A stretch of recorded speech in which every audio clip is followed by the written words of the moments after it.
Paano bang kalimutan ka? Paano sisimulan? Saan ko ba uumpisahan? Saang banda ba ako magsisimula para ikaw ay kalimutan? Kung sa bawat paglingon ko ay naalala ko lang ang tayo. Paano tatanggaping wala na tayo kung alam ko sa sariling di pa ako handang bumitaw sa'yo? Paano kita mabubura kung sobrang linaw pa rin ang mga ngiti mo sa aking alaala? Paano haharapin ang bukas kung hanggang ngayon ikaw pa rin ang gusto kong makasamang tumupad sa mga pangarap na binuo nating dalawa? Paano mawala ang sakit kung kailanman di ka mawala-wala sa aking isip? Ang hirap, sobrang hirap. Tanggapin sa akin ikay wala na. Nasanay kasi ako, sinanay mo akong sobrang nasanay na palaging andyan ka. Kaya di ko alam kung paano na ako ngayong wala ka na. Di mo naman siguro ako masisisi kung bakit ganito ang nararamdaman ko. Nakala ko kasing panghabang buhay na tayo pero mauwi lang pala ang lahat sa ganito. Saan ko ba kasi sisimulan? Paano ihahakbang pangapa-apa palayo sa'yo?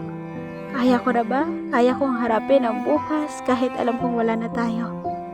Paano ko ba tatanggapin ang istorya natin ay dumating na talaga sa dulo nito?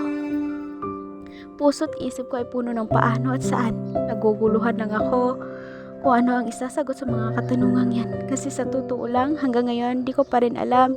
Nalilito ako, nasasaktan at nahihirapan. Pinipilit ko mang gawin pero hindi ko pa rin kayang bigasin sa iyo ang salitang paalam. Paano ko ba tatanggapin ang minsang pinangarap ko? Ang taong mahal ko, ang taong inakala ko ipapanalo ako hanggang dulo. Ang taong umaasa ako magiging tamang tao para sa akin. Ay isang aral din palang kailangan kong matutunan. Ano ko ba maiintindihan na kailangan ko tong pagdaanan kahit sobra na akong sasaktan na sa pagitan ako ng wakas at ng simula?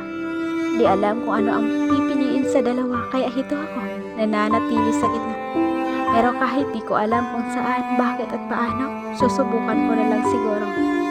Hindi sa gusto ko, pero ito kasi ang kailangan. Kailangan ko nang tanggapin kahit sobra pa akong nasasaktan. Kailangan ko nang tanggapin na hanggang dito na nga lang tayo. Kailangan ko nang tanggapin at di na ipipilit pa ang sarili ko. Masakit isipin, pero buong tapang kong kakayanin. Kakayanin kahit wala ka na, babangon kahit wala ka. Alam na alam kong di magiging madali ang lahat, pero kailangan kong umusad. Di lang para ibigay sa iyo ang kalayaan na kailangan mo, kundi para na rin makapag-umpisa muli ako. Isang mahirap na paglalakbay ang tatahakin ko at imposibleng di ako luluha sa tuwing maalala ko ang dating tayo. May mga pagkakataong nasasaktan pa rin sa tuwing biglaan man kitang makita. Pero huwag kang mag-alala, makakabangon din ako. Unti-unti man makakausad ako. Dahan-dahan man maghihilom rin ang sugat sa puso ko. At balang araw, maiintindihan ko rin kung bakit kailangang matapos ang kwento ng tayo.